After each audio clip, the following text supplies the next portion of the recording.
Saturday. Yo, we live on the Beat People podcast, episode 23. We got the crew in, and my apologies. I think it's been a couple weeks since we did a show.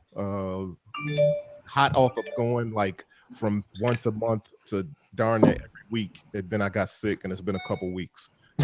So yeah, we're back on track now. So got a full panel. Let's start with our special guest, the Daydream Sound. What's going on, man? What's up, everyone? Daydream Sound. Glad to be here. Word, good to have you, man. We're just gonna go through the panel. We're gonna circle around, get started on some stuff. What's happening, Stoni? Hey, All right.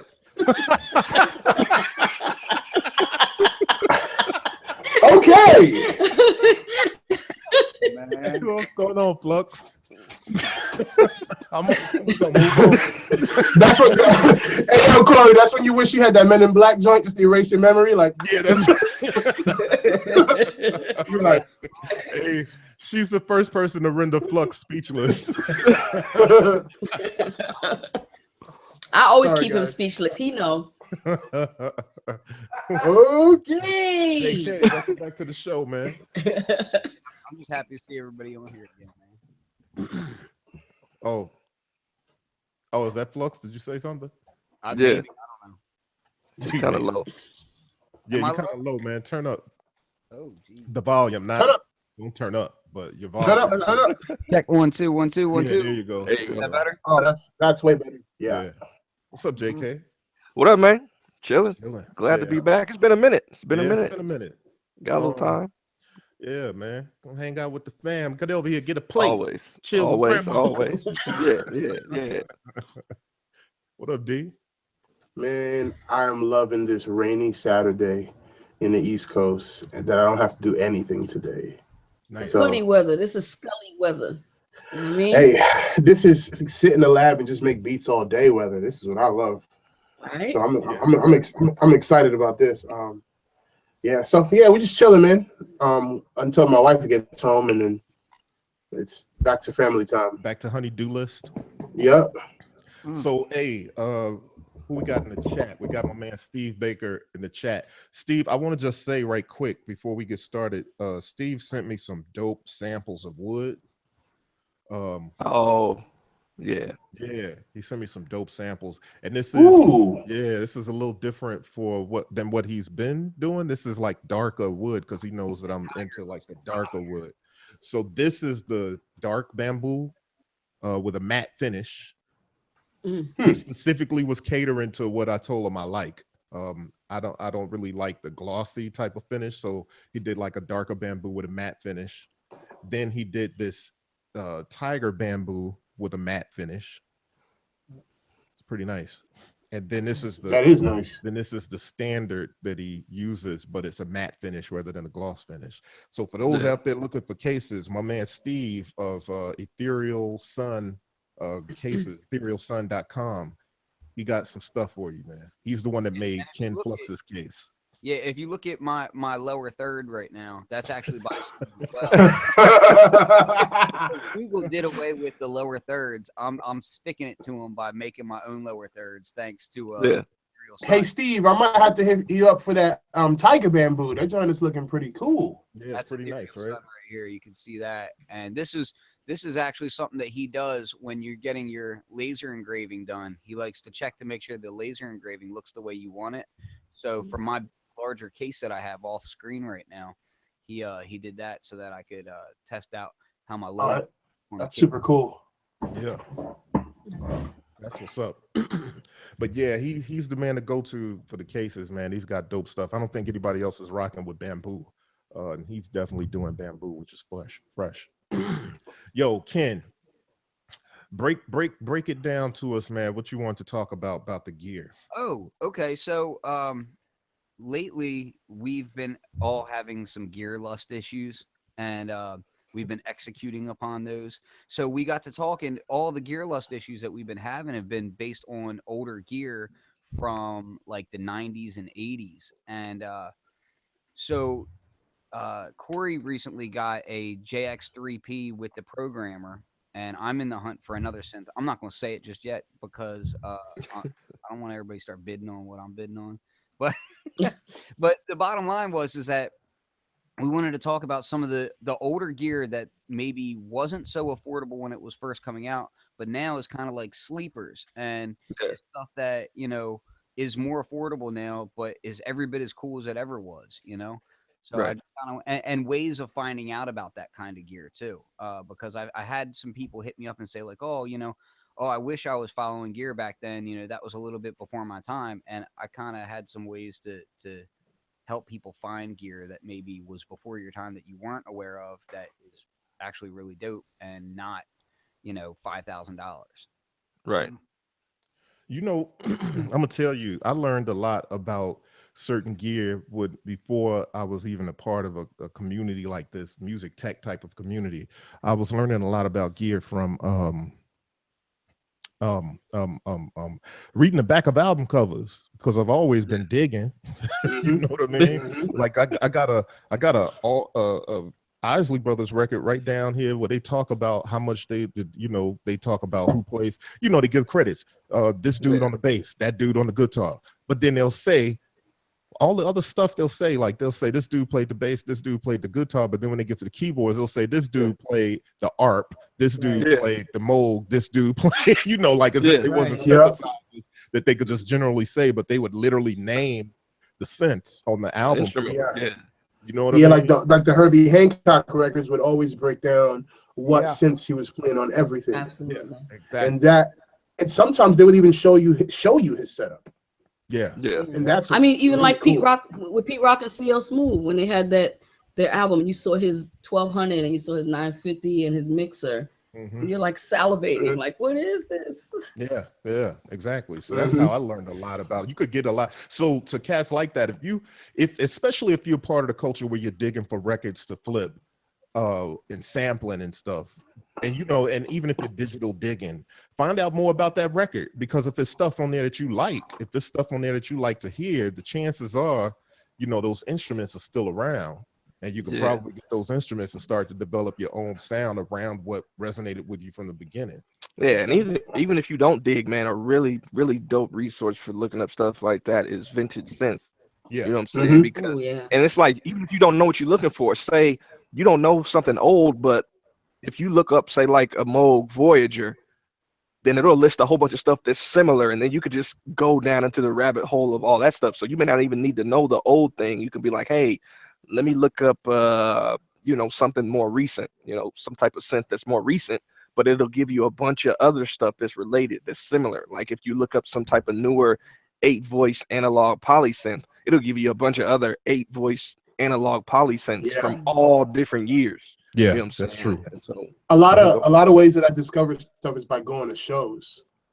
And seeing what's on the stage. Like seeing what the musicians are playing, because I remember the first time I saw a CP80 was, man, I think my dad took me to go see, it was some like Christian singer or something. I don't even know what it was, but I was dressed as Moses. Nah, dog, that was me probably. But I saw the person. Oh, it was what's my man's name? Michael W. Smith. This was back in the day, dog. But he was playing a CP80 piano, and I just loved the sound. And then I found out that was the same piano that the dudes in Chicago were using, and you know, it was just crazy dope. And then every time I would go to shows, the first thing I would do is see what kind of keyboard the dude's playing and see what kind of drum set the guy's playing, because that's the sound of that band. And I would just start to learn about drum heads and bass strings and all that stuff based on what I saw people perform with. So I'm gonna hit y'all with some information. So Vintage Synth used to be a great resource, but hold on, it hasn't been updated in a long time, and it's kind of fallen into disrepair. Like there's a lot of broken links and stuff now. So a buddy of mine, Marcel Kroll, basically put together a whole new synth database, and it's called SynthDB. So if you go and check it out, www.synth-db.com, and it's pretty much everything that's on Vintage Synth and more. And how's the layout though? It's see. You see my Like, will it give you? So click on something. Like, click on a synth. I want to see if Let's it say does the same thing that right? vintage synth does. If I click on A, right, it's gonna bring this up. Hold on, where am I at? I'm trying to do this with like, there we go. And then you can click the little drop down, and it gives you all the brands, right? Yeah. And then you can do a drop down from there. Like, say I want to go Analog Solutions. I want to check Oh. out that Nibori 12 because I've been kind of Yeah. feeding one of them. And then when you click on that, it's going to bring up this joint here. Yeah. And then it gives you all the details on it here. But it don't have like the related types of things that may be similar. That's the big thing for me on vintage synth. Like that's true, where you find out because about random stuff that you might not even know about. that is very true, because you'll find out about stuff that like, oh, yo, I never even heard of that, but it's like this, but it has that. Yeah. Yep. You know? So this site just went live like just last week, and he's still doing a lot. No, that looks it looks like a dope resource though, man. Hopefully people support it so it can grow and really flourish. But one of the things that I do now that it's like affordable lusting is I have stacks and stacks and stacks of like mid and late 90s and really up through the early 2000s future music magazines, tech magazine. Right. And I even went on to this is how nerdy I am. I went onto eBay and I bought like 4 years that came out before I started my subscription. I started my subscription like 2002 or something like that. And I went and I bought like all of like 96 to like 2000. And if you go through those magazines from like back in the day, oh man, you'll start reading about all kinds of there.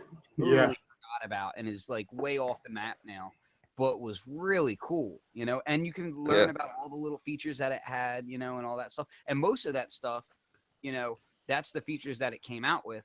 And then it got updates after that has even more features. You know what I mean? So find a piece of gear in there that kind of sparks your interest. Then you start researching it. You find out, oh, and they added this, that, and the third. It's pretty dope. Word. If you have a digital subscription to that, do they let you go back in the archives like that? Oh, that's a good question, Joe. I don't even know if they have I'm just wondering archives if they available for that. Would be dope, though. I'm just wondering if they do that or if they would make you buy. They probably make you buy if you want to buy back issues, probably. Yeah, because the thing is, when you got a subscription, it's pretty much like for the year coming, right? Yeah. For the months coming. Anything that happened before that is just, you know, you got to buy back issues. But I don't even know how far back they would go on stuff like that. Right. Hey, let me ask TDS. You are a vintage gear dude. Now, are you the type that currently buys vintage gear, or is this stuff that you've had because you've been doing music for a while? Yeah, I went through a spurt where I was just picking up stuff because there was a time when stuff was really cheap. I don't buy a lot. I've been buying, if I buy anything, it would be like obscure stuff. But lately, what's happened is a lot of viewers have been gifting me stuff. So the last two samples that I've gotten were donations. But now eBay used to be good. Now it's just it's tough on eBay. So locally, I'll do Kijiji, which is the equivalent of Craigslist, and just hit up local. That's probably the cheapest way I found for me. And you're in Toronto, right? Yeah. Word. It's called what? Kijiji? Kijiji. Kijji. Okay, Kijiji. Okay. Yeah. Corey's over there trying to buy something already. He's like, let me check that out. I'm providing. It ain't too much to ship for Canada. It's like, that's right upstairs. No. So TDS, you got a lot of different samplers. What's your one right now that you do you find that you kind of enamored with one or another from time to time? Like, because I know for myself, I'll get stuck on one of my synths and it'll be like, yo, for the last 2 months, I've only been using this synth. You know what I mean? I get sick of them pretty quickly, and then it hits again. It's like, oh, I want to use that again. Right now, probably the Octatrack has probably been. I've been using it more just because it's easier to program something for a live performance with it. So that's pretty much what I've been using most. But as far as vintage stuff, I've been bouncing between the ASR and the EPS 16 Plus right now. Nice. No. Yo, you did a dope video the other day, man, when you was showing how you do your ghost kicks with the the key up and key up key down. sample. Yeah, That video was dope. I'm like, yo. And I was like, I'm stealing that. Appreciate it. Yeah, that was a good tip. I saw it. I was like, whoa, I'm about to start programming and stuff like that. Yeah, because I never even thought about using key up, key down for drums like that. And even when you were explaining it, I was thinking of some sort of noise or something. You know what I mean? Like the noise of the set. Somebody put the link in the Corey. Corey, so it made perfect sense to me. It made perfect sense to me because as a drummer, when we play like double pedal, the way that our foot moves on the pedal, when we step down, it hits. But we could also do this motion where we can do doubles by stepping up and down. So I was like, yo, that makes perfect sense to me. Why don't I just apply that to the keys? And I was like, oh snap, I'm about to go ham on this. You know? Woo! Oh, man. Yeah, that was dope. Oh, man, I appreciate it. Let's see. I'm looking for Stoni. Okay, I see it here. Let's call it the EPS 16 Plus and ASR 10 and Sonic Sampler key up layers for boom bap drum programming. Yeah. Yeah. Okay. That's crazy. Copy link address. All right. So, okay, Ken, you say you got some.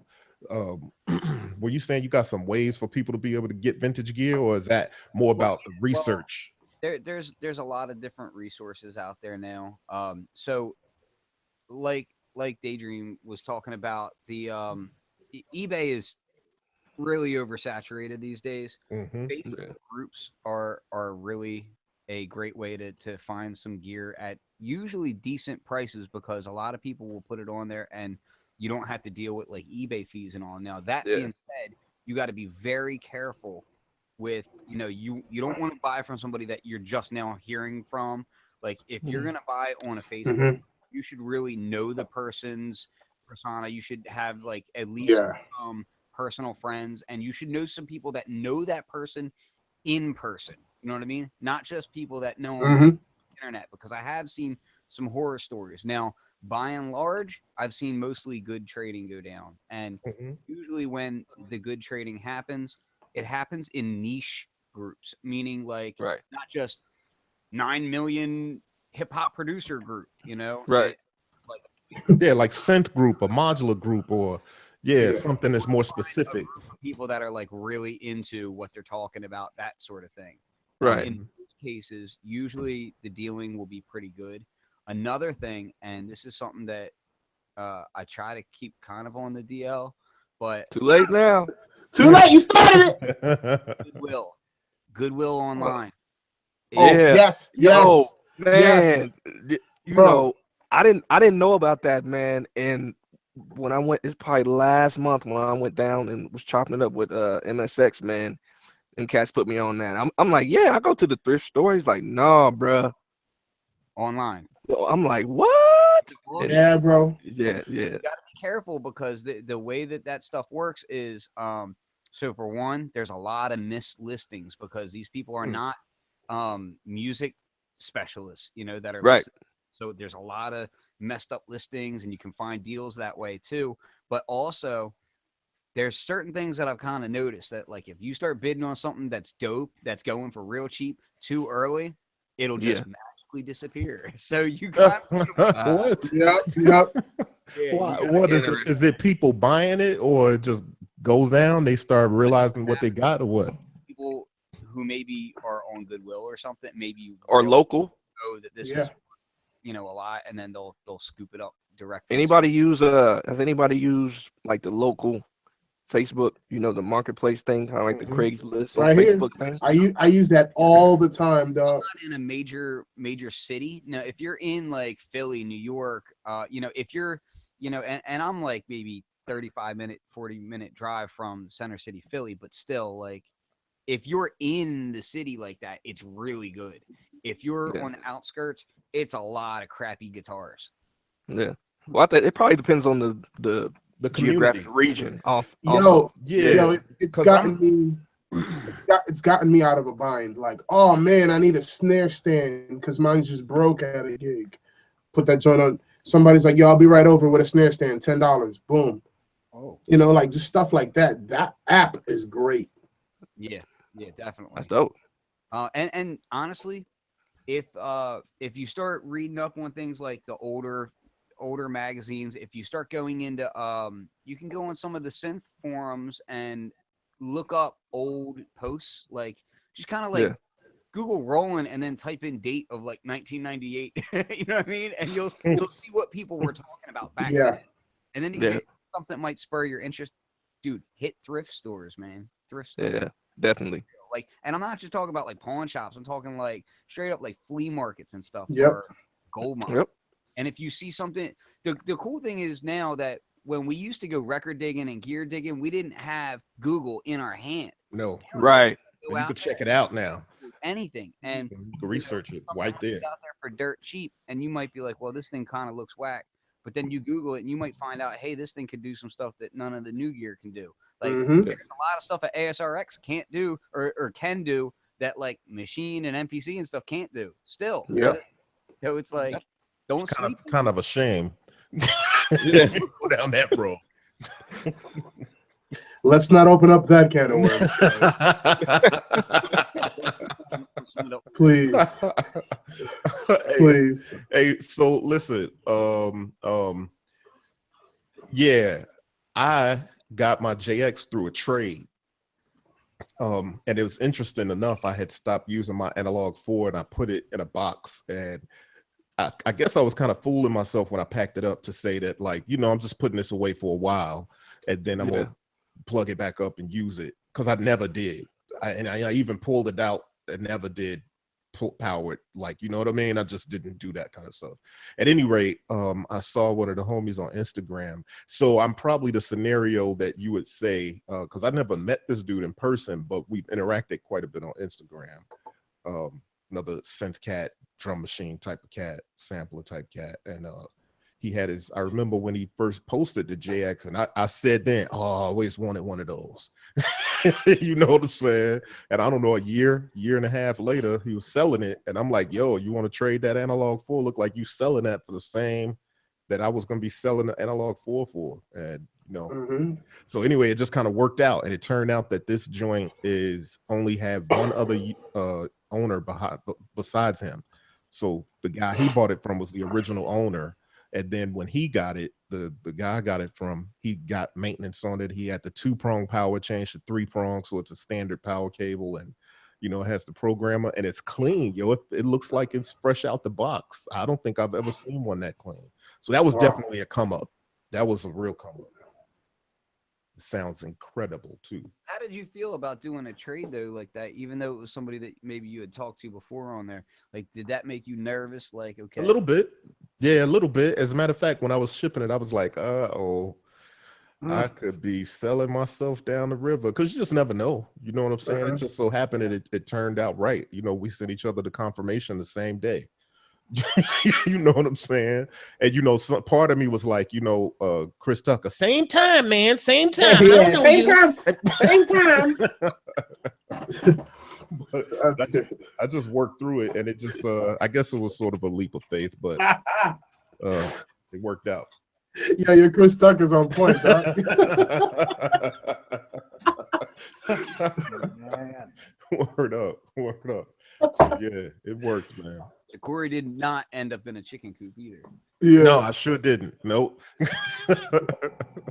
And my boy didn't get fired on his off day or nothing like that. It all worked out.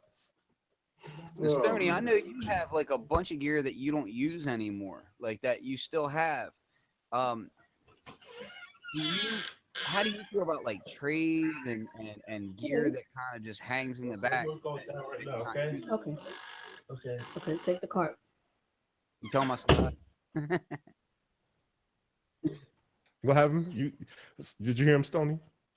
No, what did he say? I'm sorry. Oh, I was asking because I know that you have a lot of gear that like kind of sits in storage or you don't use anymore, and I'm just wondering like how you tend to do you ever go back into your own storage and pull stuff up and just kind of like read? Oh, absolutely, absolutely. I'm only allowed a certain amount of gear in my crib right now. But yeah, I mean, like right now, you know, I'm getting the bug. I want to go back and get my 2080 and my 3080 back out and hook it up to my Phantom and just go ham. But I have a gang of stuff I'm trying to sell too. Like what? Like what? Like you just go, you can't just leave that out there. That's what I'm saying. How you just gonna take a long pause? She's like, I got a gang of stuff I want to sell. You ain't trying to sell nothing. That's the worst sales job I ever seen. Well, let me just say this. Wait. Let me just say this. I have a bunch. Don't say it out loud. Don't say it out loud. Put it in the chat first so that we see it. We get first dibs. The stuff I want to get rid of, nobody wants. I got a Venom. I got the Venom keyboard. Yeah, if anybody want to trade the Venom keyboard with me for rolling something or whatever, I'm willing to do it. I've got 2 M-Box Mark IIIs. I mean, I got like sound cards, things like that. My synths, I'll never sell my synths. Like, I have like the MS-2000. You know, I have the Novation. I used to have a full-on studio, so I dismantled my entire studio, and now I have like my small setup because I just minimized everything. But every now and then I'll switch gear up. Like right now I have the Phantom and I have my Sub 37, but then I'll switch the Phantom up with the Motif. You know, like I'll just switch it up so that I don't become overwhelmed having all this different gear around me, because it can be a distraction. Too much stuff can be a distraction. So and you know, I'm looking for an ASR 10. If somebody knows about an ASR 10, let me know. You know what I'm saying? Well, but me and Corry and I just did a crazy swap. We just did a crazy exchange, and it worked out for both of us. You know, I had a brand new. Forgot about that. That exchange was sweet for me. You know, and I got a chance to get a new piece from him that I didn't even think about playing with, and now I love it. You know, and I got a 10 and an X. What'd you say? I said I got the 10 and the X.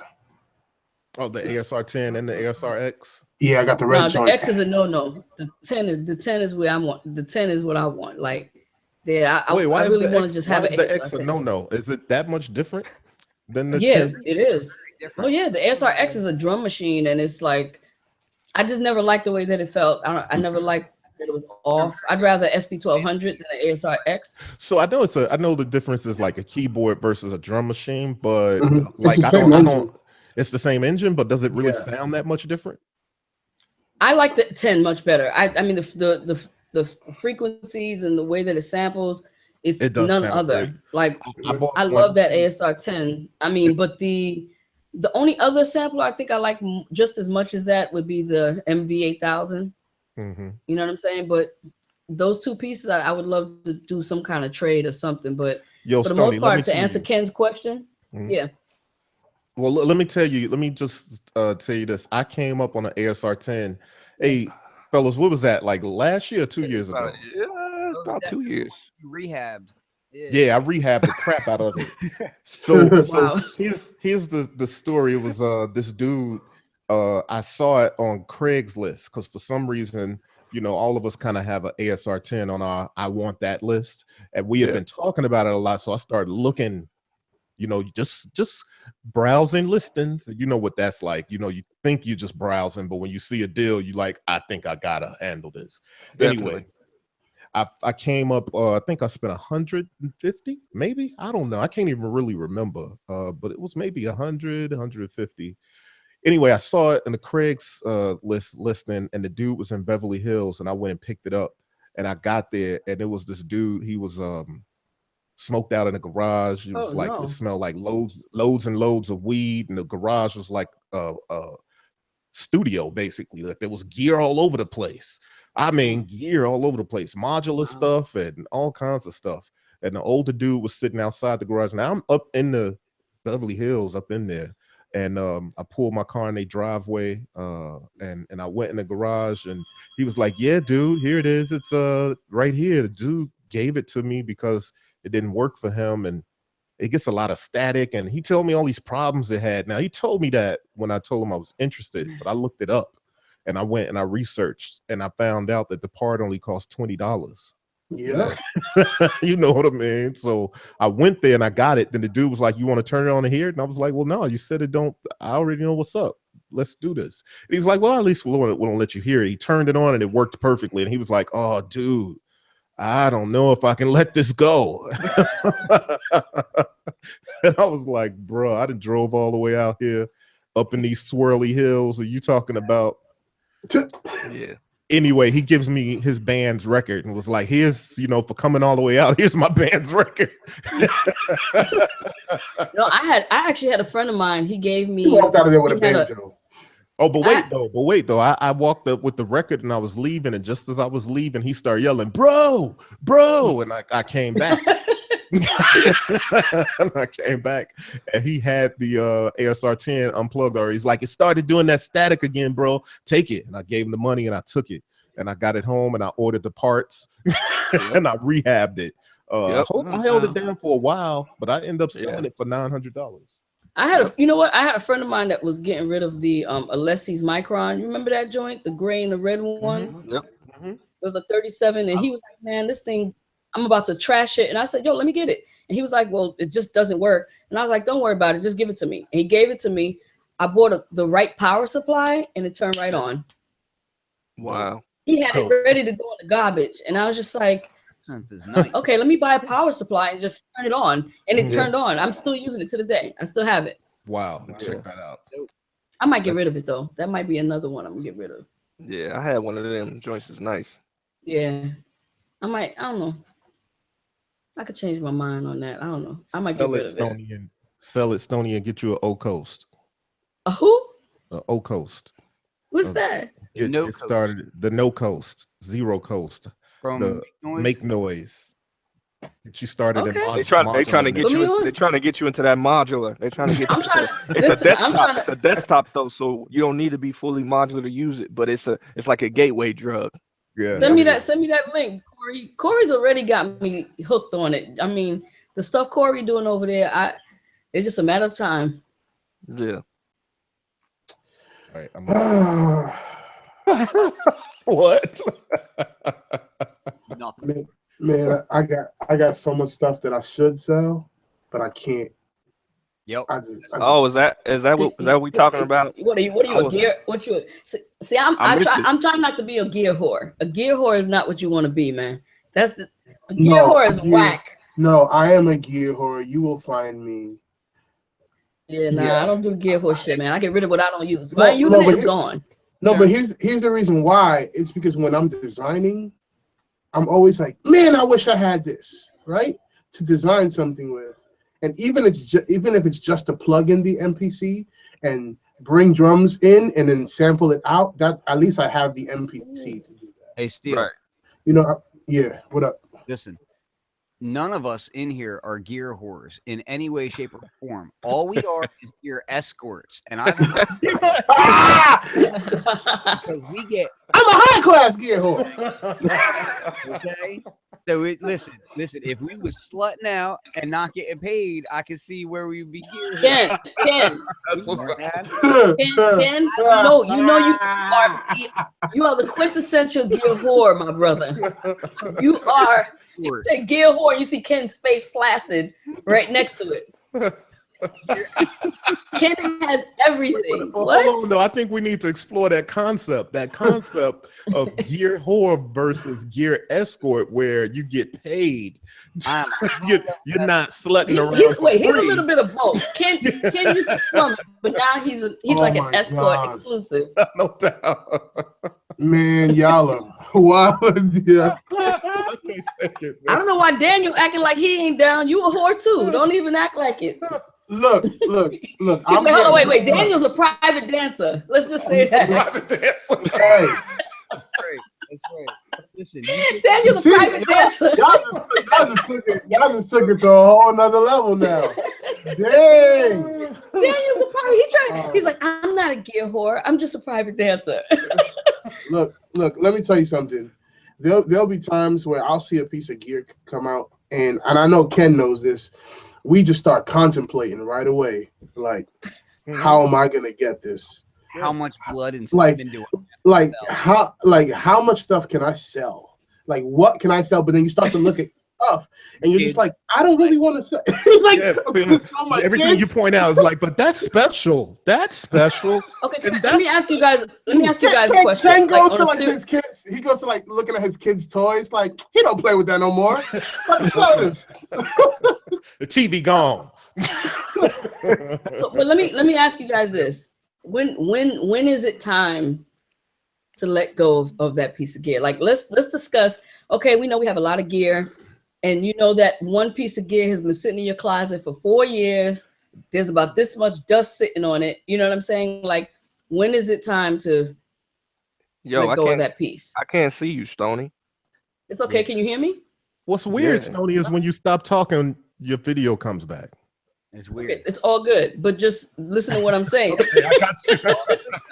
All right. So listen. Don't worry about seeing me. Just I'll tell you. Okay, so that's a scenario that still varies for me because, like I said, I got an MPC 62 that I don't use very much, but it ain't going nowhere. I actually went and got it signed by Roger Lynn. That don't go nowhere. Right. However, Analog 4 sat in the closet for 8 months, and then I finally was like, all right, that's enough. You know what I'm saying? For me, it don't take that long. If I feel like I'm not using it, it's gone. Yeah, Corey was like, yo, if I put it in the box and I don't use it for X amount of months, then it's gone. And that's how he did it. What I found that I'm doing now, because I can't bring myself to do that, is I lend my gear out to my good friends. Like, if I put a gear, like I got an MS-20 that's out in Baltimore at a good friend of mine's house now, because I wasn't using it. I didn't want to sell it. So I said, you know what? I'm gonna let him borrow it. And actually, in exchange, he sent me a couple of old school Roland drum machines and a pedal to play with in the meantime that he wasn't really messing with. So Corey, I think we need to set up something like that. What you got over there, you need to send out here to Kansas. Yeah, you know what I'm saying? Like, yeah, I can send you something. I got mad hella snare drums, cymbals. They treat me like the gear orphanage. look, Corey, come on, dog. You know you got perfect circuit all up in your house. No, I don't think this for me. Like, to answer Stoni's question, for me, it's not really a set time. Like, honestly, if I get to a point where I feel like I'm not using something, once it's unplugged, it's time to go. Like, there is no waiting period for me. You know what I'm saying? It's that happened to me with the Novation circuit. I bought it and then had it for like 2 weeks, and then I was just like, put that joint for sale right away. Yeah. But so, you know what though? I don't let it sit around. Something I can say about gear is that, like, for instance, I really love the Bass Station 2. Like, I really like. That's I love it. I'm never getting rid of it. I got rid of it, but that's the thing. Like, I was sitting here with nothing, man. I was sitting here with the mini log. I was sitting here with the Bass Station 2, and you know what I mean? Because of what we do, I can kind of come up on things, and then, but I find it's like sometimes things that there's too much overlap, and so then I'm kind of like, you know, if I wasn't doing the kind of stuff that I do, then I probably wouldn't have that kind of overlap. So sometimes I have to kind of trim the fat that way. Like, yo, you know what I mean? Mini Lab, Bass Station 2, you know, then I'm more on the Voyager than the Bass Station 2, obviously. You know what I'm saying?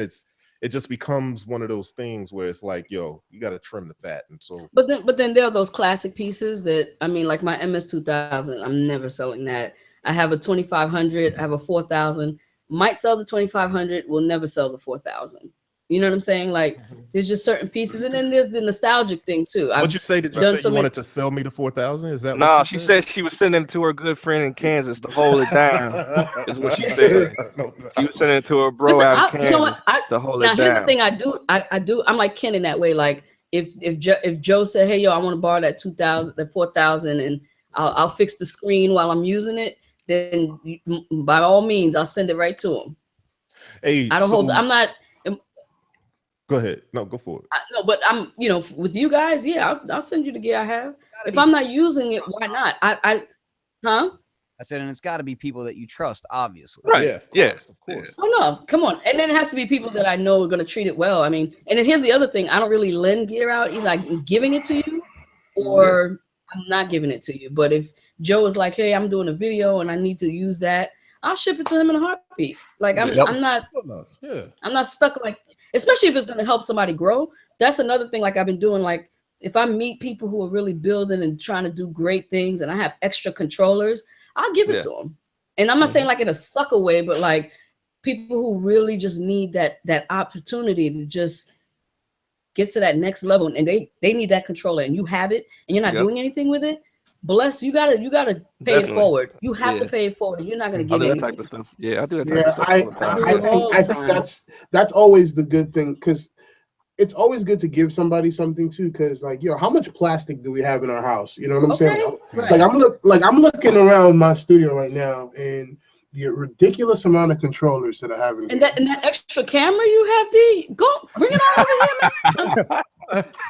Just took that opportunity, didn't she? Listen. You guys buy out of impulse, or is it for a specific project? Whoa. For me, Daydream, we don't buy Daydream. Not in this circle. We don't buy. You don't buy. Come on, man. Buy.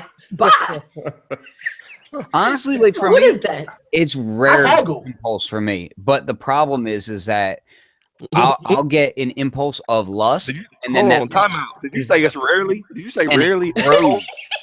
And then it turns into like an all-encompassing being inside of me that compels me to get. Cut it out. Time out. Did Ken say rarely on impulse? Yeah, that's what I thought I heard. Because he's acting like we don't know him. Like for I don't have money like that to buy things on impulse. I'm saying what happens is impulse makes me lust for it, and then it becomes a seed in my head, and then in 3 months I own it because like so we talking semantics. So you talking about like you don't just be like, yo, I want that, I'm getting it. You just like, yo, I want that. Term gear escort. 3 months later, I'm getting it. I got you. I'm like, well, I figure I could sell like, all right, my car. I don't really need to drive. Ken is walking everywhere with like an Andromeda. He's walking. He's like, I sold my car for this sin. So he's like, yo, for real, I get hit up by people and they're like, oh, you must be just some rich white boy, blah blah blah. And I'm like, dude, I literally don't have a car. Like, he's like, wait a minute, they think you're a white boy? They think you're a white boy. Wait, they think you're a white boy? Let me just tell a story. Ken ain't white. Wrong on so many levels. He just got slapped one time and all the black flew off. That was there was like a bag of black on the side of him. There was like a Ziploc bag of black like next to him. Like, so I guess hold on. I want to bring this back to Daydream Sound's question because we went way tangential. Melatonin and all kinds of chicken and stuff. So whether we buy for projects or on impulse, I think things come by other ways. Could be impulsive, you know what I mean? But I don't know. I can tell you there's been projects I've worked on where I focused on just a couple of pieces. You know what I mean? Or like Joe pointed out to me, I didn't even realize there'll be something that I got that's new that'll spawn new projects. You know what I'm saying? Hey, Corey. Yeah. On top of that, let me I have is that I justify. Like I'll say, you know what, I'm gonna work on a project that's gonna do that just so I can justify going to get this. Oh, I do that all the time, Ken. All the time. Like, especially with us, like when we're designing specific sound packs, we're just like, all right, everybody go out and buy an SP404. Okay, for this project, everybody go out, you know. No, seriously, that's how we do it. It's like, okay, for the next couple months, we're just doing straight analog stuff. So everybody gets a different piece that we could all have like different flavors and stuff. And that's literally how we do stuff. Because our wives would kill us if we just bought things like on impulse. I know mine will. Like, kill me anyway. Like, I just live it now, up. Daydream for me. Well, Daydream for me, it's like I was saying, Corey is getting me into the modular synth stuff. So when we did our trade. And I traded, I think he gave me a BeatStep Pro, and then I gave him a brand new turntable. And it was like, I didn't really need it. But then now that I have it, I'm doing so many different things with it. I was just like, well, I didn't even know I needed it. I didn't know that I neneeded it. So it's just like. And that was something that I didn't use. But at the same time, I needed a new turntable. And this was joint. And then I had 2 turntables. And that turntable I gave him, I never took it out the box ever. And I was just like, that's my boy. Let him live. And he gave me the joint, and I've been using it and just doing some cool stuff that I would never do. I would never go in the store and buy it. But in terms of answering your question, I buy things when I need it, when I absolutely need it. If I don't need it, but if it's a trade situation, oh, absolutely. I mean, the what is it, SP404? Is that what you? Yeah, I would love to trade something I have in there for that because I'm interested in it. Not that I need it, but. So we did a project, and I went out and bought every single Volca. Like nice. Like it was ridiculous because I walked out of Guitar Center like this is Korg Volca boxes. Bear hugging Volcas. Because like the Korg Volca box is like this, but the actual unit is like this. It's just ridiculous. Like, he's your private dancer. Right? So I remember walking out of there and I'm just like, okay, let me do this project. I'm done. Now I got all these Korg Volcas and guitar pedals in my house. And I'm like, I don't need this stuff anymore. I quickly just put that joint for sale. They sold in like 20 minutes. Right. And, what's up? And the thing is that I think that's a smart way to work, especially if you're a designer. But speaking the producer side of me, there's a lot of pieces that I decide to keep because they become signature sounds in my production. Absolutely. I got a friend that does sound design, Bully Finger, and I talked to him, and he like when he gets a piece of gear, like he uses it for like a project or two, and then he sells it. Like he has discipline with that. Yeah, I don't. Nah, I end up keeping. It's like that. But I ain't got discipline all the time though.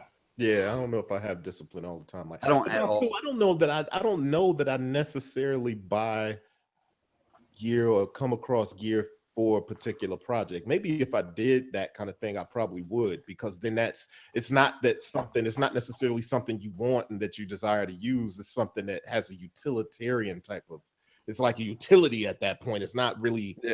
Yeah, exactly. I feel you. I mean, what I think is fantastic that Daniel has with MSX is that it's a team of them, and there's no getting lost into this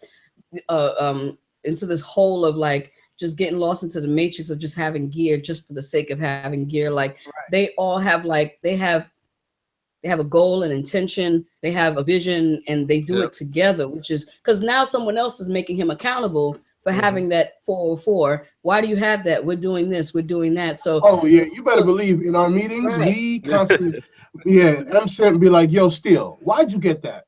Right. And I'm just like, cause I wanted to. Special. Yeah, because I wanted to. Look at that look on his face too, like you can't dodge him. But that's awesome though. I wish I had like a production team where I work with a circle of people that were just as nerdy, and we could like feed off of each other and like, here, you use this or I use that, and then you fall in love with that piece, you could keep it and I keep yours, and like that's so cool. I love that. Stoni, you know what's the worst? The fact that since I watch tutorials all day, now my wife knows what these things do. So she's like, no. That's no, a new right? piece. Right. So my wife knows what these things do. So like, if I'll tell her, hey babe, I want to buy this piece of gear, she's like, hey, don't you have this piece of gear that kind of does that? She's like, because I swear I saw you watching a tutorial on square waves and modulation and how it does it on this. That's funny as hell. And I'm just like, I was like, he's like, busted. She's like, I know what you're doing. No, but I'm so happy my wife won't come in here. You just made me like, because I'm probably couldn't even come in here. You probably wouldn't be able to find her in there.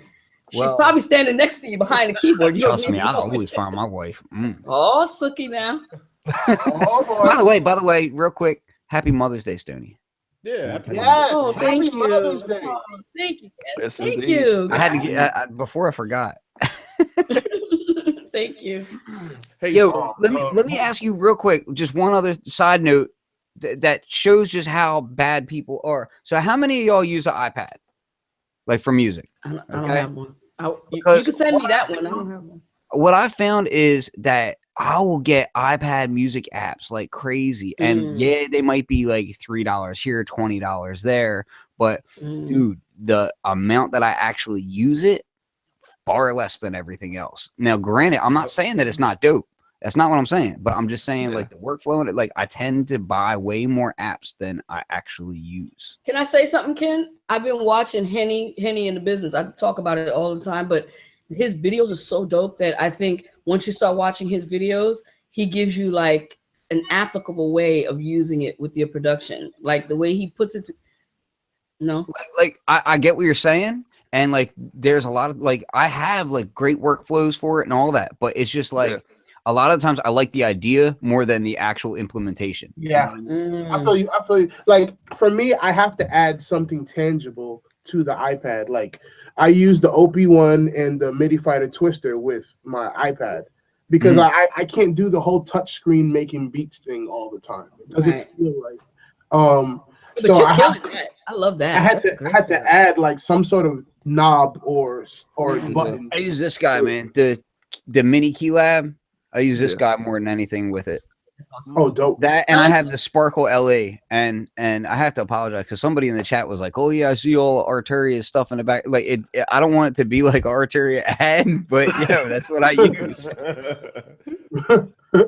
It is what it is. Let me ask you guys this: how much of your production flow is like the vocal keys, like the external gear, versus being in the box? For me, most of it is external. It's external. Yeah, I'm mostly external now. Wow. You already know me. Guys? Yeah. You already know me. Well, probably 95% for me. Well, let me not. So I create a lot of stuff externally, but I do use hella plugins. Like if I'm making a sound on the bass station, then I'll bring that patch in and throw it in Omnisphere so that I can play and further, take it to another level. And a lot of the times I'll do the sound design on external, and then but when I'm actually song creating, then I just use what I've already created externally, and I'll like, cause I actually like working in the box. Like when I'm making songs, I like working in the box because I'm so fast. It's funny because Joe and I were talking about we just talking about it.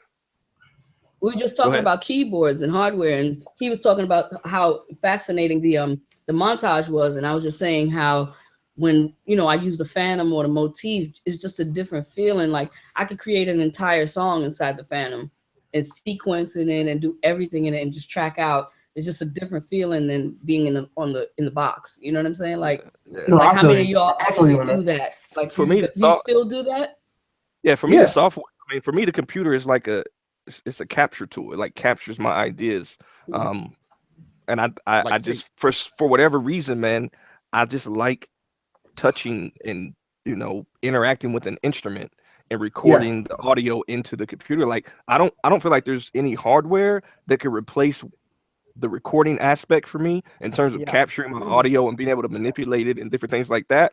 But when it comes to getting my ideas down and the inspiration and interacting with the sound, for me personally, I just like the external stuff. Like, and there's some things that are getting closer in terms of software. Some of these hybrid things are getting closer, but there's still a disconnect for me in certain areas. So like things like external keyboards and synths and percussion, recording percussion, all that type of stuff. It's just, for me, it's fun. It's more fun to do that than to wait for a patch to load and click on another and wait for something else to load. And if we get to the point where patches are loading instantaneously, then it may be different, but I would need some type of really tightly integrated hardware piece for it to even be and I love just being able to grab a knob, man. Just right. See, that's the thing. That's what I was saying the other day when Joe and Stoni and I were talking. It's that thing of hand-eye coordination, ear. You know what I mean? Like the thing, your brain is telling your hand to do something with a knob, and then the sound is coming out, you're hearing it in your ear. It's instant gratification. That's a satisfying thing. That I need that. Well, also the issue that we're not talking about is when you work outside of the box, you are giving yourself more opportunity to process in the box, because instead of running VSTs and all this stuff, you're actually creating all this stuff externally and are already committing to a certain sound. I know it's a commitment issue too. I feel like I love bringing in a piece of audio that I've already created outside and then further exploring it. But I think a lot of the the attraction of plugins and VSTs is that you don't have to commit at the moment. Yeah. You can just, you know, change it later. And there's pros and cons to it. Obviously, you know, the fact that you can change a preset whenever, but then your plugin takes up half of your CPU, so you can't really run a session. I'll say for me. I'm sorry. What I found is the controllers that what I found. Plug it in for me. The controllers that I found. Sorry. Can you plug in the power strip? Thanks. This part. There you go. The controllers that I found that don't feel like an instrument, I don't want to use. Yeah. That's why I like the push so much in terms of playing chords and stuff like that, and you know, different different plugins that feel more like an instrument. I kind of get towards that more. But some of these controllers don't give you that intimate, like instrument musician type feeling. And, and that's when I just say, you know what, I'm not gonna name which ones. I'm not gonna name which ones don't give me that feeling, but some of them there's just no connection there. And you're like, I'm hitting this particular key or this pad, and it just doesn't feel like I'm making music. You know? Yeah, I think a lot of it has to do with, you know, how you started and what you're comfortable with and things like that. I know for me, when I sit back and think about it, like if I'm dealing with MIDI, 97% of the time, if it's MIDI, I'll never finish it. Yeah, yeah, because you have to commit to that audio. Commitment. Did he drop off? It looks like he froze in time. Hey, so I get that though. Oh, there you go. He was like, he's back. He's like, somebody yell freeze in the background. Yo, I dropped off earlier, man. They came out and replaced my they put in a new electrical meter. So dude just went in my backyard and did it, and all the power in the house went out. So yeah. Oh, no. Man. And it just came back on. So that's what happened. But yeah, I think for me it's just the audio. Like I came up with audio when I started, I didn't understand MIDI.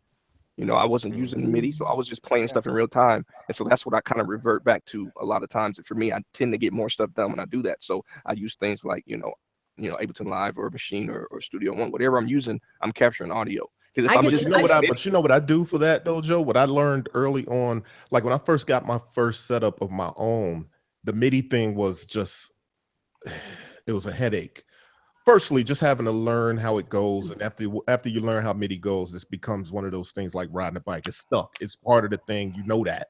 But the thing that I struggled with initially is that, you know, somebody taught me how, okay, you got your microKORG and you got your EMU PK6 and your MPC 2000 XL. When you make your beats, do MIDI dumps from each keyboard on sequence 99. Oh, God. Right. Right. Oh, that light, but that was God. So I forgot about that thing, stuff. It used dang, to you making me So then I would. So that's the thing, though. That's what I would do, and I would do that dump. But then what happened is, if you change something and you go back a month later and you played it, then the things ain't playing right because the keyboard that you had on. Oh yeah, you're talking about the bad time in MIDI. I mean, it was. And I didn't like that. Stuff was horrible. So here's the thing: the reason I started working the way I do now, and it's the way I work, is because of that moment. But what I do is I sample everything. I do not save nothing until I've sampled whatever part I've sequenced, and that's kind of like committing the you know, committing to whatever it is. So I sample everything. So then pretty much my whole MPC library is tons of loops from all my synths across the years. You know what I mean? And but then now what I've noticed is that I like the idea of, especially since I've gotten more into modular and doing this mod bap thing, I like the idea of that moment in time that you capture, and if you don't capture it, you can't get it back. You know what I'm saying? There's something really special about that. I mean, you know, and I might be crazy, but I feel like you don't capture the same feel with MIDI that you do when you're doing audio. Like sometimes it may slide a certain way that you play it, and you know, people will be like, well, MIDI has all this resolution, blah blah. I don't know, man. I'm just saying, for me personally, that's how I always feel. And there'll be times where even if I'm using a plugin, I'll commit that to audio. Because it's like, and then also you got to think of things like, you know, software updates and OS updates and all this different stuff that can change something. So you could pull up a project later and this plugin no longer works, and so Oh no, I just But you know audio what, for me Joe? is You know what, Joe? That speaks to the conversation we were having this morning about me, Corey, and Joe were having a conversation about Outkast and Goody Mob and Fugees and like why music felt the way that it felt, back then. And I think it speaks to what you're saying about capturing the moment in that era, or that feeling. It's a feeling that they captured that no matter what, you always feel it. Even if somebody who wasn't from a generation of a Lauryn Hill, when they hear the music, they love it. They feel it because it catapults you even back. in the 70s, there's records from the 70s that we weren't around to even know about that our parents playing. We're like, why does that feel so good? It's they captured that emotion. It's in the that energy that it captures along with the music. Like this, it's almost, because music is spiritual. There's energy with that stuff, man. Absolutely. That's what's true, captured along with it. For me, I commit right away. I just go straight to 2-track and that's it. Like I'll add samplers that are midied up together, make the song, and it's going straight to 2-track. What I'll do with software in the box is I'm on Ableton now, so I use the Mac stuff to control after the fact. Like I'm on this whole webcam camera control thing. So I got a camera pointed in my studio. Whenever I move, it's mapped to control certain things in the samplers. So that's all part of it now. But Stoni like, yo. Yo, we gotta talk, bro. Yeah, we got a conversation after this. Yeah. So that's don't tell me that. Like the live, it's the best thing. Like I kind of just didn't bother with anything software for a long, long time. But now for me, I think Ableton and software like that allows you to kind of use it like an instrument. And I think that's what Ableton's trying to come across with their software. So I'm like, for me, once the song sounds good coming out the speakers, that's good enough for me. I'm not mixing them. I'm done with that. Guys, I'm notorious for being that producer that I perform and produce at the same time. So whenever I'm producing something, I'm making it, but then it's running through the SP. I'm doing effects. I got another MIDI controller mapping, all these other things, and then all I do is simultaneously record it. I'm done, right? I'll sell the beat, right? But then I give all the track outs of everything with no glitches or anything on it. And I'll give that to the artist. I'm like, here's the beat so that you can do whatever you want with it. This is my version because I like the way that it feels with all this stuff on it. And they're just like, you can't track it out with all these effects. I was like, yeah, but it'll take me 5 years to track out one song. So plus even with that, Daniel, like, because my way of producing is similar, and I never do 2 takes the same exact time. Exactly. I don't. Never. I don't. Like that's the whole reason. Anything you've ever heard me do is one shot. I don't even have a recording of it. Yeah, people will be like, the recording is what I did live. People will be like, yo, can you send me that joint you did on Instagram? And I was like, nah, you're gonna have to rip the video from my Instagram because that was live, and that's how it was gonna do. I do it the same way. But you know what? Though, I can't say that. Here's the thing: when I'm capturing, so I have every year I make a playlist, and it's called Beats plus the years.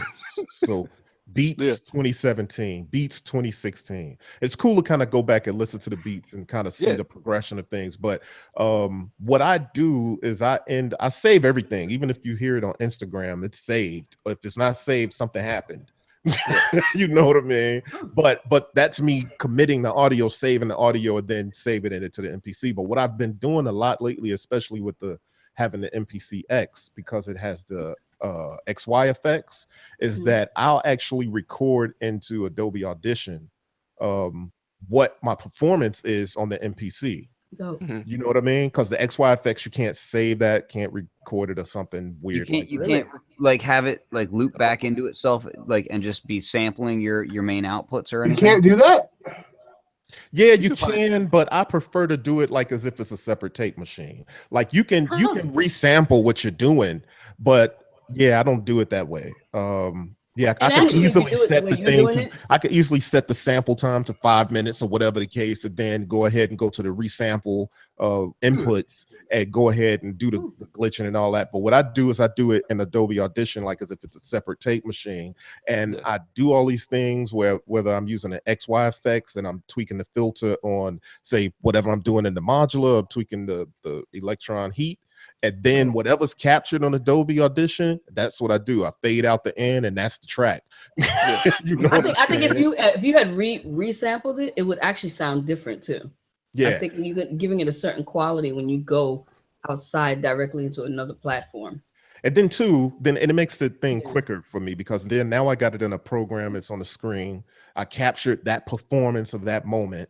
I can, you know, I can do whatever I want to normalize or, you know, master it, a little cheap master or whatever. I could do just about anything to it to treat it for that moment and then put it into my Beats 2017 playlist. And I'm rocking with that. Then what I'll do from those playlists is I'll look up and I'll be like, I think those tracks sound like an album, and then that'll be the next beat project. Like it'll be like, yo, I'm gonna take 10 of those joints and that's the next beat project. Yeah, man. I think I like to operate that way because of how I grew up listening. Like I listen to dudes like Mad Lib and like Dilla, who just like, man, we ain't mixing that. You taking it straight off the machine, you know.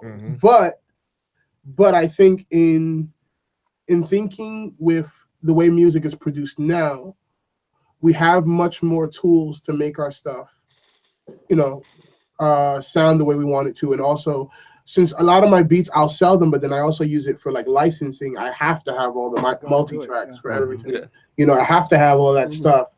So with beats that I post, that's always going to be a 2-track. I'm never going to like mix anything, just because, well, I'll mix it, but like while I'm working. But that's a whole other. That's kind of like what TDS was saying. I'm kind of like that. You know what I mean? I used to be all weird about, I'll record this now and then, you know, later I'll have to come back and figure out. But it's like, but if you like what it sounds like today, and you know what I mean, if you know your process includes shaping things and mixing things, and if it sounds right out the speaker today, you got to trust your art at some point. And that's kind of what I've come to. I mean, but all that speaks to the intention, right? So if I do a track and I give it to an artist, and the artist writes a song, and after I hear the vocals and we cut the vocals and create the record, I'm going to go back and make changes, because now the vocals on the record is a completely different trajectory, right? So it depends on what you're doing. If it's a my own project and my own shit and have full control, whatever the final decision I make is all mine. But when you're collaborating with other people or musicians, or you know, it's for someone else's project, it's always going to be a change. When I'm working with artists that are not open-minded, and the reason why I make that clear is because real artists care more about the vibe. Yes. And if it feels right and it feels like it works, they're willing to make those compromises I feel you. I'm just saying it's one of those things where it's a case-by-case situation, you know, because I could always operate that way, like, yo, here's a 2-track, yo, screw whatever you feel. But I'm like, no, it's always going to be a case-by-case situation for me, because it's all about, you know, every painting is not painted the exact same way. You have to work different ways to paint different absolutely pictures. I mean, I believe it's a little bit of both. I definitely believe in vibes, and then at the same time, like, if it sounds like crap and the vibe is amazing, I don't want to hear crappy great vibe. You know what I'm saying? Like, well. Let's balance. Yeah, I do. Wait. See, the whole thing is we have to think about vibe. A lot of time has to do with the degradation of the sound. Right. Well, depends on how you degrade it. Some stuff is trash, and this trashy record would have been great had they taken the time to pay attention to the sonics of it. Like, we're still in a business of sonics, like but dynamics. So that's like that reminds me. So okay, I'll say this first. There's a disclaimer. I'm not by any stretch of imagination calling this trash, because it's one of my favorite albums, and I'm not even mentioning the word trash in the same sentence with it You know, I don't want to sound disrespectful because it truly is one of my favorite groups and one of my favorite albums. But, you know, we talked about this before, vibe versus, you know, where's that line where things are kind of falling off? A lot of people, like the Tribe Called Quest record was polarizing because a lot of people loved it and other people was like, did they mix it? You know what I mean? And I think they went more for a vibe, and I'm sure they put, you know, whatever they had to put into it. I think it was a great album, but a lot of people were like, yo, that thing didn't sound like it was mixed at all.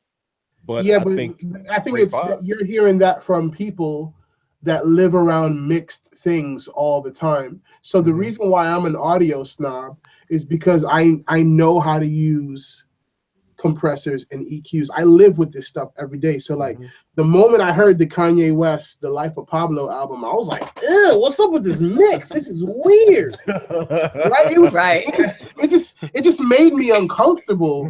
But not, right? It made me uncomfortable on many levels, not just the mix. But but the thing is, I hear my neighbor listen to it and he just loves it. And I'm just like, okay, maybe it's just me being over analytical of what I'm listening to. It's not just you. I think we are trained. We're trained a certain way too. All of us, we can't hear music like anybody else anymore. No, and I totally understand that, but a lot of times I have to sit beside myself and be like, you know what, let me just put myself in that person's shoes that listens to everything on Apple earbuds. And no, seriously, I have to. I always have to be super objective. I have to be objective because, you know, people enjoy the way things feel versus how technically they're created. That's why you can go to another country and eat, you know, whatever street food from another country, and it's amazing because it tastes great. But look at where they're cooking it, in a shack in an alley. And it's not necessarily created in a way that's on our standards, but it's hitting us emotionally the way that it's supposed to. And I think, well, as long as it don't mess your stomach up, as long as you're not throwing up after you ate it and it tastes so good. I mean, it's again, it's like, a case by case situation, right? Like, okay, you went to another country, you had some of that weird looking chicken, and it tastes amazing. I don't mind eating the weird looking chicken and taste amazing, but if in another hour I have to get my stomach pumped, that's not gonna work. You know what I'm saying? Like, okay, here's what I'll tell you. That's why you drink the bourbon with it. Guys, I think that's one of the things about me personally. I'm one of those dudes that are for the sake of feeling, I'm willing to take certain risks. You know, like I'm one of those dudes that when it comes to even music, you know, with music, I'm willing to put my pride down just to experience something, because if it hits me emotional in a way and I can feel and I can connect with another human being in a certain way, I am totally willing to go there. Even if it's not produced in conditions that are to my personal standard. But I think there's a certain amount of humility in music, and that's why a lot of dudes aren't making life-changing music anymore, because dudes aren't humble. Everybody's walking around like, yo, my way is the right way, instead of being open to hear something that's never been created before. Everybody's just copying each other. That's how about this? Nobody is even copying the gear too. Like, they're not even picking things that they like. They just picking it because they seen you or me or Joe with it on his table, and they're like, oh, he has that on his table, I just want it because he has it on the table. They're not even dudes have bought machines just because they saw it in my video, and then they hit me up like, yo, how do I use this? And I'm like, bro, why did you buy it? At least and I could have told you, like, you know what, machine might not work for you because, you know, you just don't have good, you know, I don't know what the case is. But again, it's that whole, you know, everybody wants to clone the success but doesn't want to clone the process. Man, you know, that's a conversation. Yo, Daniel, what you said about vibe is something that I think what's happening in this new, everyone's online with this new beat community, it's something that people don't speak about. And there's such a dependency in a dialogue about gear, that vibe is something, maybe it's hard to speak about, but the biggest thing you can do is learn how to translate that, because that's what makes the music. It's the same, like the whole audio snob thing. Like for me in the 90s, coming off of Pete Rock, when you know, he was sonically, he was doing things that were like cutting edge. Mm-hmm. And then this Method Man album comes out, from the Method Man 12-inch, and I was like, this is the worst thing ever. And people were telling me like, yo, this album, this 12-inch is crazy, and I couldn't accept it because I was being a snob. Mm-hmm. When I heard it in the club, the vibe hit me, and I was like, oh no, this is the best thing ever. And that changed because I didn't let myself catch the vibe. I was too busy being an audio snob that I didn't really get the feeling. But when I got it, and look where the album is now. So I say that to say is like you have to be open to that, or at least not let I don't know, your preferences block you from new music, because there's tons of music right now that people just won't accept because technically it's not to a certain standard. Well, you know what? Also, Daydream. You know what? You know what, Daydream. Here's the sad part. I've met a lot of cats that are making beats that have all this equipment that don't even understand music and don't even love music.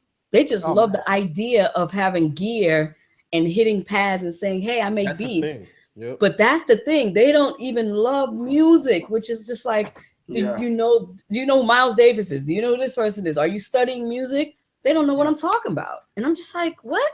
How are you making music and you don't know who these people are? Like Stoni, what's really cool is that what really helped me to connect as a producer is not even gear. It's me playing drums and playing keys. Because I would always have to emotionally manipulate a person by the notes that I'm playing.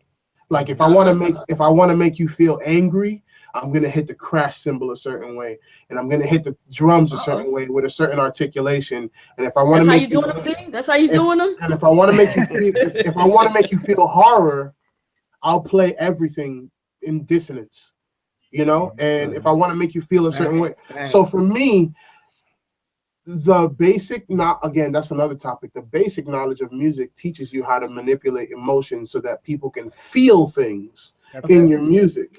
Of course. Which you can do. You can learn these things, you know, with gear, with like Machine. If you learn all the chord scales and you know that all the minor scales make you feel a certain way. Well, what you're saying, you know, what you're saying, and what I always tell everybody is, it doesn't start with the gear. No. It starts with you, it starts with the heart, it starts with your ears, it starts with the emotion, your feelings, and you use the gear. The gear is a tool. It's not what makes it happen. You make it happen. You know what I'm saying? Yeah. I think I'm just super passionate about all this stuff, and I'm getting angry just talking about that thing.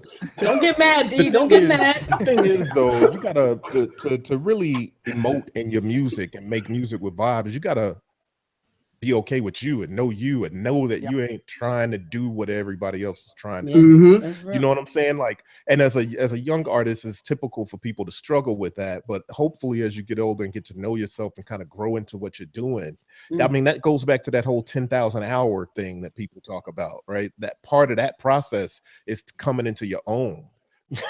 Definitely. Yeah, no doubt. Hey, Corey, another thing that we're forgetting. Oh, no, go ahead. No, go ahead. It's okay. So fluency in a language helps us communicate better, right? So one thing that I always tell people is, and I hate, you know, I'm sorry to do this, Corey, but I got to plug another show. We got this Learn Your Gear show. Oh yeah, no, and, that's fair. But I'm just saying, it's one of those things where if you have a piece of gear and you read the manual, and now you know everything about this gear, now you can communicate in a highly intelligible way with this piece of gear. The problem is a lot of people buy a lot of gear and learn 1% of each of the pieces of gear they have. So they cannot create emotional music because they can't communicate. They can only communicate. But let me piggyback off of that. It goes back to what we were saying, you know, plug, learn your gear, that if you, and I said it on the show, I said, look, you have to find what speaks to you. Yeah, you know what I'm saying? Our man Daydream there, he uses SP1200s, EPSs, and ASR 10s. He uses vintage gear and he gets his ideas out. You might use an SP404. I use Push or Machine, and you know, Corey uses, you know, his mod synths, his mod BAP, and his MPCX, and those are tools that speak to us. When I use Push and I have it in my backpack, I feel away when it's in my backpack. I feel like yo, I feel good about myself. Like I'm doing my thing. I feel like that's like buying a new whip. You bought your BMW, you feel away. You sitting in your whip, you see me. That's how you should feel. Like you should have a connection, like it's your instrument. You know what I'm saying? Yeah, but we're all again, that's it right there. We have a connection to our instrument. The problem with the industry is that they make you lust after things and lose connections with things that absolutely have already. So no one will ever be able to communicate emotionally the way that they to the highest level if they don't commit to something. And the other thing is patience, right? Like take your time. Like, what's the rush, guys? Patience is something that's not marketed. Right. It's not sexy to be patient. Right. It's not sexy. It doesn't make money. Right. It's not sexy. Right. Yo, I think we're gonna have to do a whole nother show about the philosophy behind producing music. That's yo. true. Yeah, we're gonna have to get that popping, y'all. So hey, yo, me and you gotta just do a whole panel. Just one thing I want to 4 hours. Ask TDS about TDS. You use the Octatrack, right? Yeah. And is that one of your favorite pieces? I think. Oh, I know where Corey's going. Yeah, in my assessment, it's the best sampler that I've seen in the past decade. Dope. Oh wow! Whoa! Boom! Wow! That's wow! Huge. So okay, so the reason I brought up this, and this is probably why D say I know where he's going, is because because I know where you're going. We've been talking about the Digitac, and you know, people are saying the Digitac is some sort of cut down version of, or light version of Octatrack with drum machine in it. Like, what's your thoughts on the Digitac? The Digitac, I like it. Checked it out at all? I like it a lot. If I didn't have an Octatrack, I generally don't like samplers that come with any sound. I just don't want anything in there. Yeah. So to me, I see it as a drum machine. But if I didn't have a sampler, if I didn't have the Octatrack, I'm definitely not opposed to the Digitac. What I do see what them doing with this, I see something coming. I don't see the Digitac as the end of their sampler line. So I see something bigger coming for sure. You hear that, Ken? Dude, all I said, guys, this was during the week. We all talked to each other. All I said was that there was nothing about it that actually excited me. Okay, and Overbridge doesn't do it for me. I'm just picking on you, Ken. Nothing about it got me hyped. Nothing. You already know. You already know. Don't even. Yeah.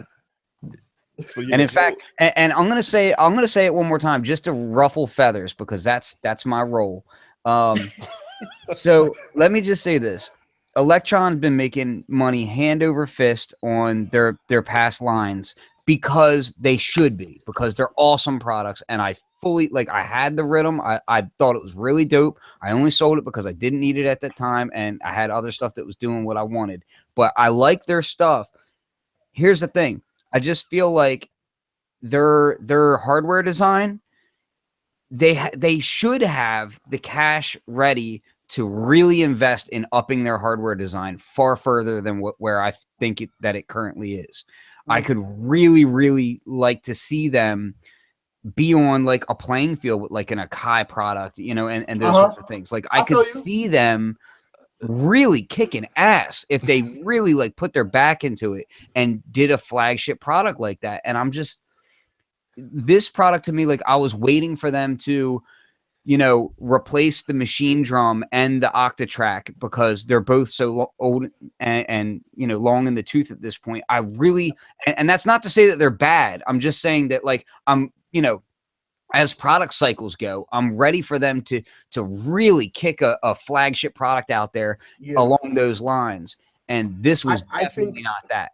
And Ken, I'm chomping at the bit for them to do something that's both aesthetically pleasing, and when I touch it, doesn't feel like a DIY box, which, to be frank, Rhythm is like their best feeling box in a while, but it still feels very DIY to me. Like it still has that chunky aesthetic of DIY, which I love DIY, but at those price points and the stuff that they're doing, I really want to see them reinvest in R&D and make a hardware product that's sleek and sexy and is physically as sleek as their software design and their sequencing and all that is. You know what I mean? Like I want the outside to reflect the inside. I don't think that's their their I don't character. care. Like I don't think I don't that's care.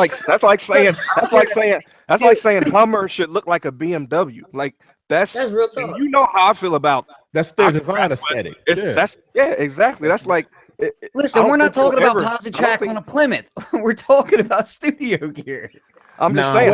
I think they go for a certain look with their stuff, and I don't think that look is going to change. That's just what it is. Can I say something? I mean, I'm gonna say something. I don't own either one of those pieces, but if they changed the aesthetic of the unit or they made it like an Akai piece, like you're saying, Ken, then they wouldn't be Octatrack or they wouldn't be Digitac. What I'm saying is keep their style of workflow and everything, but improve on like there's also. But I think the people that are using it kind of like it. If they didn't, it wouldn't be doing well. That's how I feel about it. I like it. No doubt about that. That DIY. They like that stuff. No, here's what I'll tell you. It doesn't even feel like DIY. It's just a square.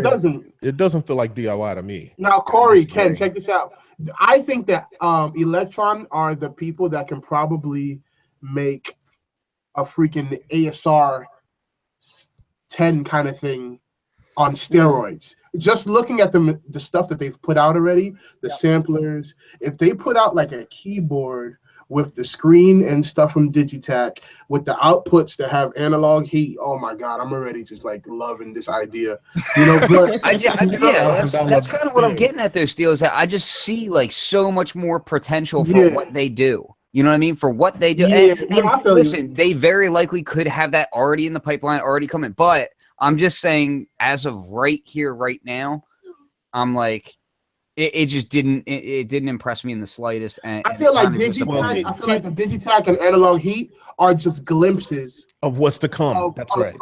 Of whatever the big mama that's gonna drop. I think that thing is awesome. I personally look at Digitac the way MPC Touch was, because the real idea is the proof of MPC concept. Touch. Yeah, it was proof of concept for what was to come with 2.0 and the X and the Live. Right. That's kind of the way I see Digitac. And I don't know that to be true at all, but I do kind of think, you know, they have a way of doing things that, like, you know, they have all their black boxes, all their analog boxes. Now they got the heat. That was a totally different, you know, thing for them. Then they used the heat form factor for the Digitac and discontinued other stuff. So I just kind of think that they're building up to something like TDS. Listen, a lot of companies do. Most companies do this. Look at Machine Jam. When that joint came out, people were like, "What's that?" Yeah, because people still are not really. But you have to understand, Native Instruments is like, you know what? Let's put this out there because it lets us see. Let's see how people work with this, because potentially in the future we might do something crazy. You know, but let's bring because it wasn't like it didn't go up. It just stayed like this. It kind of stayed right. Yeah, but it's a different way of interfacing. This made me so angry. I'm gonna refuse to speak on the situation. No, I know how you feel about it. I'm just saying, as far as form factor, this is something that they're trying because it might represent something that they want to do. You know, now let me ask you guys this. Hey, Corey, let me ask you this. Somebody like myself who doesn't have any of the Digitac and Octi, whatever stuff you guys are talking about. It's like Octitac. Octitac. You know, which piece do they have that you would recommend to someone like me? None. I would go Rhythm. What? Rhythm. I wouldn't. Really? Rhythm is dope. Like the only reason why I got rid of it is JK said no. Why no, Jay? Because I know your workflow. Right. I don't know, man. I think I'm being. She would not like their interface. She would not like their menu.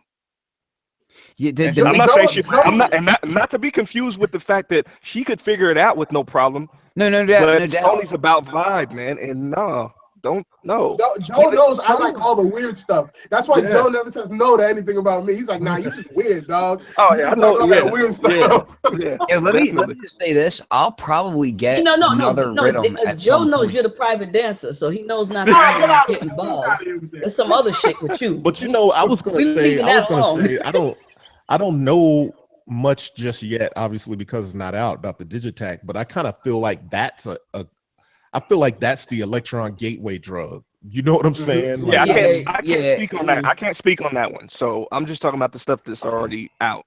Yeah, I can see it as I a do. price piece to get more people to buy, but at the same time, I just feel like, dude, they've been making a killing with these octa tracks and with the rhythm and the analog 4, like all that stuff sold real well, and I'm just like, please reinvest that money in something in a new flagship that's like really gonna blow my mind. Now, Ken, let me ask you this. Let me ask you this, Ken. If you didn't have so much experience and so many options and have a plethora of choices to understand, someone who has never had anything, could they take an octa? What is it? The octa track.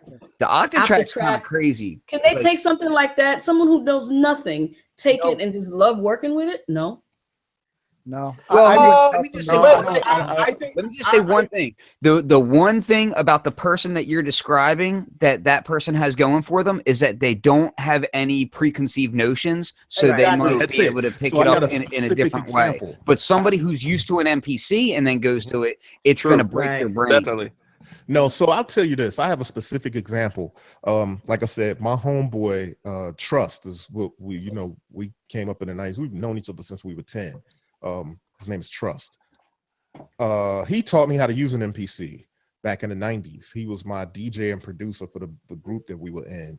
And, for years, he hasn't really done music production. Now he's getting back into, a place where he wants to do music production. And so he has his eye on a couple things, couple cents. He has his eye on the X. He got his eye on the Live. He got his eye on the Digitac. So he's he's right in the groove with everybody right now about the stuff that we want to use. And he pre-ordered the Digitac. And honestly, I had to say, I was like, bro, you've been away from music long enough that I think that's probably a smart choice, because you're interested in what Electron does. He likes that they have a different take on things, but he's been away from the MPC long enough that I don't think it'll really cloud. You know what I mean? It's like a new person going into that kind of thing. I think is a good scenario. Definitely. But if you come from like Machine or MPC or whatever else, and you go to that, you just got to be prepared that there's a learning curve, and you got to kind of commit to it in order to really know that. Because y'all remember, Joe and Ken probably remember when I bought the Rhythm, that was my first piece by them. So I bought the Rhythm and I used it for a couple months. And then I said, I don't want this thing. You know what I'm saying? And I was going to return it. And they was like, bruh, you can't return it after 60 days. And so it was like, well, you know what? Because you're a good customer, Sweetwater, they're like, you're a good customer, you can return it for a store credit. And then I was like, I'll hold on to it. But then I committed to it. At that moment, I committed to it. And I learned it. Corey, and it's one of my favorite pieces. Corey, let me ask you something. Do you think it's the same thing? Wait, hold on, don't cut me off. Yo, hold on, don't cut me off, son. Yo, go on, private dancer. Don't cut me. Listen, I have found the Rhythm to be one of the dopest drum design tools. It is. Ever. Like when you think of like, yo, something that has everything you need. It has synthesis and samples and distortion and craziness. I'm like, don't sleep on that joint. No, like that joint is like, oh man. And if you're a drum designer, you need one of those in your arsenal. You do. It's true. I love the sounds that's coming out of the Rhythm. Don't get me wrong. Like, you just don't like the interface. And like the little, what don't you like about it, Joe? All the little instruments they got and the little, what they call them, engines and all that stuff in there is dope, man. But it's like, Joe don't like the way, he don't like the menu, he don't like the screen. No, it's too much menu diving. The screen is too small. It's too many. No. Oh wow. Give me a bigger screen. That's why I kept the Tempest over the Rhythm. Yeah, it's just or more knobs or something, man. But don't get like their stuff is dope. Like I had the Analog 4. I loved it. Sound incredible. But I'm like, it's that vibe. It's that feel. It's that connection. It's that thing. It didn't speak. The sound I liked, but it was like the interaction of it. I was like, well, see, here's the thing, Joe. I think is this sort of like that feeling when you come from using the Machine Mark II, and then they give you a jam, and you're like, yeah, what? Yeah, yep. It's like that. It's like it is like that. It's like that. It's like it's like you. Like I see what you're trying to do. Micro. I see what you're trying to do, but It's like using a machine micro with that one knob. You got to just shift everything. It's like, okay, got it. I got Get you. out of here. But the thing is, like Joe says, it sounds incredible. Like I actually liked how it sounded more than how I liked how the Tempest sounded. But because the Tempest had a better workflow, I ended up keeping the Tempest. Process. Right. Yep. And the Tempest drives me insane. Yep. And I know what you're saying, D, about the micro. If I mean, I have one. I rarely ever use it because it's just like. No, Yo, I don't even listen. I don't even touch that joint. That joint is brand new, somewhere in a closet. I got two of them, and they're both paperweights. Listen. Let me tell you something. Damn. But I've seen dudes that's the first machine that they got. Boom. Yep. That's the difference. And they're just like, yo, I do everything on this machine micro, and they're amazing. Exactly. My homie Tone Jones uses the machine micro, and he's one of the dopest producers I've ever heard, but he does it all on the machine micro. And I'm like, yo, how you do that? Like, how you? Because that's what he knows. That's what he knows. Your fingers don't hurt. Your fingers don't just curl up like this on the machine micro. Like this. Like, get out of here. Oh, look at this guy. Don't sing the song Private Dancer. Yep. The MK2 is the truth. The MK2 is the truth, though. I still think that's the best one that they made. The studio is nice, but the MK2 is MK2 is the best. Yeah, I feel the same way. Yeah, I love my MK2, but my screen is. Do you like the Jam? You like the Jam? I do like the Jam, but again, remember, I love performing with it. Mm.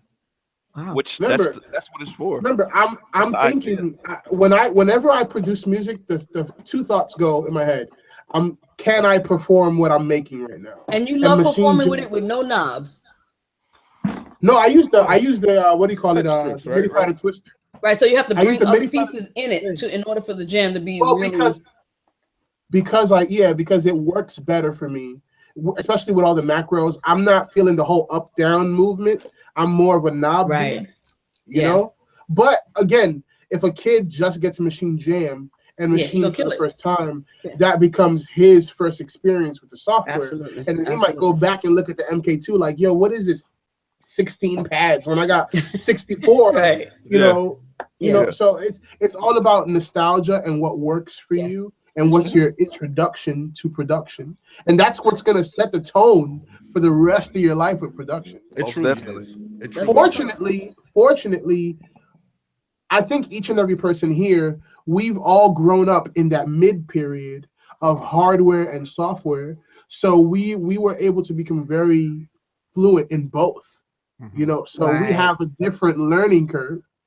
Now it's just like, I don't know. I'm just rambling because I'm upset about a lot of things in my life.